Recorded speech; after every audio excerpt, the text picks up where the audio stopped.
आपल्या भावी कालखंडामध्ये यांना महागाईशी घेणं देणं नाही, यांना काही लोकांशी घेणं देणं नाही. आणि म्हणून तुमचं मन वळवण्यासाठी काय करता येते आज, तुम्ही महागाईवर प्रश्न विचारू नका, तुम्ही बेरोजगारीवर विचारू नका, तुम्ही कापसावर विचारू नका, तुम्ही सोयाबीनवर विचारू नका, तुम्ही कांद्यावर विचारू नका, तुम्ही तुरीवर विचारू नका, तुम्ही संत्र्यावर विचारू नका.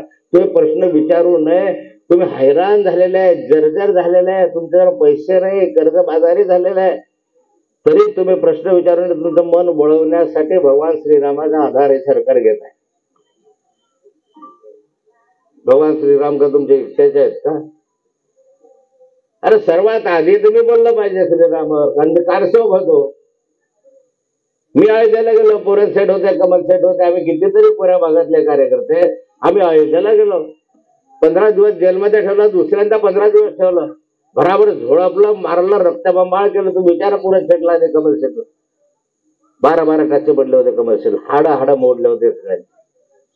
पहिलाच अधिकार आहे भगवान श्रीरामचा श्रद्धा तुमची आहे तशी आमची नाही का?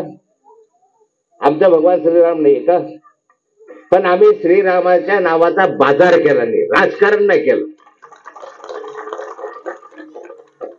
तुम्ही बाजार करतात, राजकारण करतात, निवडणुकीसाठी तुम्ही वापर करतात. घ्या ना सर्वांना बरोबर, आम्ही तुमच्या बरोबर आहे. तुमचे जसे श्रद्धा आहे त्याच्यापेक्षा अधिकची श्रद्धा कदाचित माझी असू शकते. बाकीच्यांचे तो कोणाही पक्षाचा आहे, काँग्रेसवाला असेल, कोणाचाही असला तरी त्याच्या मनात राम आहेच ना. पण राजकारण करतात म्हणून तुमच्या बरोबर लोक यायला तयार नाही असे. आणि हे का करतात राजकारण? महागाईवर बोलू नका, कापसावर बोलू नका, कर्जावर बोलू नका. मी सांगतो तुम्हाला, आमचं सरकार आहे ना 100% तुमच्या शेतीचं कर्ज माफ केल्याशिवाय राहणार नाही. 100%. नाथाभाऊन दिलेला शब्द पाळला नाही असं कधीच झालं. अरे मी सरकारला सांगतो कापसाला 12,000 रुपये भाव होता तर 6,000 रुपये अनुदान द्या. 6,000 रुपये भाव बाजारातला 6,000 रुपये तुम्ही आम्हाला द्या, 12,000 रुपये द्या. काय बिघडतं? 7 लाख कोटीचं कर्ज काढलं, 8 लाख कोटीचं होईल शेतकऱ्यांसाठी.